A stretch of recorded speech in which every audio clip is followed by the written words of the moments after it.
It was slander. Stop. You know what I mean? Don't do that to me. This is getting carried away. I'm leaving. Just to start it all off, did you ever expect for the show to become such a success when you started back in season one? I mean, part of me, yes, deep down, I was always I feel like our group of friends, was a unique group because we worked really hard, we played really hard, we let it all out. I felt like we also had a unique crew that I think was interesting to maybe follow along. But to be completely honest, no, like I never really imagined it would turn into what it's turned into. I will say, after the first summer, I remember looking at Kyle at one point and being like, you think this is ever going to make it on this? We didn't really know what it would all transpire, but I feel so lucky and so grateful that we keep getting to do what we love to do, which is have fun, put our lives out there, the ups, the downs, the highs, the lows, and we keep coming back. And it's been like a life-changing experience for me personally, just being able to, I feel like watching yourself back is a really interesting educational opportunity and growth opportunity. So yeah, I mean, I never would have imagined we've gone 9 seasons. I thought we had something special, but again, I wasn't sure how that would be received by people who watch. Yeah.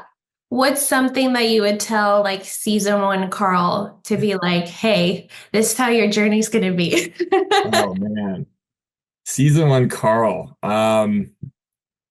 I would probably tell him to just, loosen up a little bit.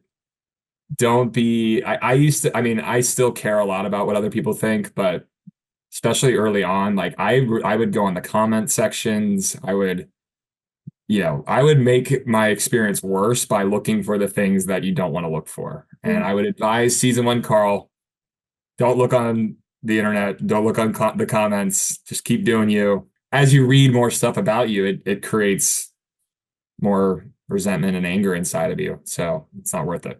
So last season was like a tough one with everything that happened with Lindsay. How did you prepare yourself coming into this season? And were there any thoughts of not coming back? I mean, couple answers, I guess, to your questions. No, I mean, I've been going to the Hamptons for over 10 years, and I'm very tight. I mean, those are some of my best friends outside of, Lindsay, who was a friend of mine prior. So it wasn't like I was just some random guy. Like I've been coming out there a lot. I love being able to come out and have fun and do really, I don't know, I just love being a part of the group and being with everybody. I love being able to let loose. I work a lot. We've got a lot of other things going on in our lives, and being able to come together on the weekends, it genuinely is what I want to do with my time. But yeah, I knew coming into the summer was going to be a challenge, just navigating the past relationship and trying to start a new chapter. But that I was looking forward to that. I thought it was a chance to heal and move on and like start a new chapter with everybody, and I felt I was excited for that. Now, it hasn't crossed my mind like, I shouldn't be back out there. Like I've been doing it. I've been going out there for as long as anybody else. So, for me, it's looked a little different in the last few years. Yeah, I don't drink. But I also feel like that's important for people to see someone that maybe doesn't drink, but still is social and still hangs out with a group of people. And trust me, I still have my ups and downs. It just is not as insane as it used to be. But no, I still love going out there. I want to keep doing it. I'm single. I don't look that old, which is good. I don't feel that old. So I'm just going to keep trucking until they tell me not to come. Yeah, definitely. What is your relationship at the moment with Lindsay? Like, do you guys stay amicable? Is it just... I mean, I would say it's cordial. Yeah, it's cordial. I mean, obviously people that break up, there's a variety of ways you can operate. I think for me personally, I just try to be respectful, offer grace and support, and just try to move on. There's a lot of history there. So I had always hoped, I think, because of the history, that over time things could, evolve in a maybe a more positive way. But right now are cordial. I saw her at the premiere party. She said, hi, hi, Carl. I said, hi, Lindsay. Kept it at that.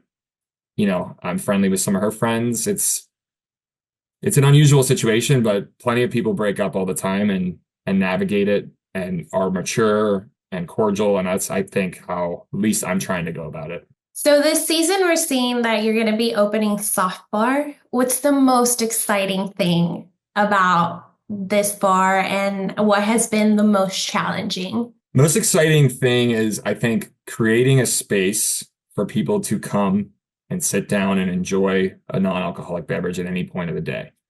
I really think once people come and sit down and experience kind of what I've been trying to talk about, I think people will realize that it's more than just not drinking alcohol. There's a lot of people out there that are looking for places to sit down and enjoy either themselves or work or another friend or colleague, and in a really beautiful environment. So I'm excited for people to see what's been up in my head for all of the last year and a half, 2 years, because I really believe in what we put together. I brought a team of experts, got an amazing bartender who's from, 11 Madison Park, which is a world-renowned restaurant. I've got a coffee expert who's amazing in her space, and I brought together, kind of experts in their field. So it's exciting. It's a lot of work. I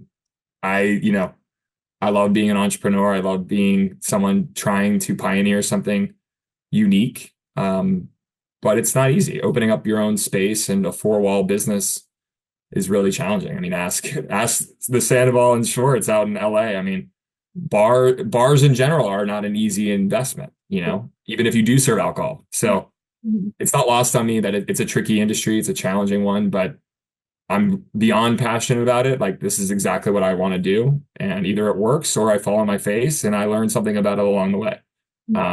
But I can't wait to get our doors open for people to actually come in and try the drinks, sit down, and enjoy what we do. Can you give like a little sneak peek of like your favorite drink? So my favorite drink right now is called Blizzard Bliss.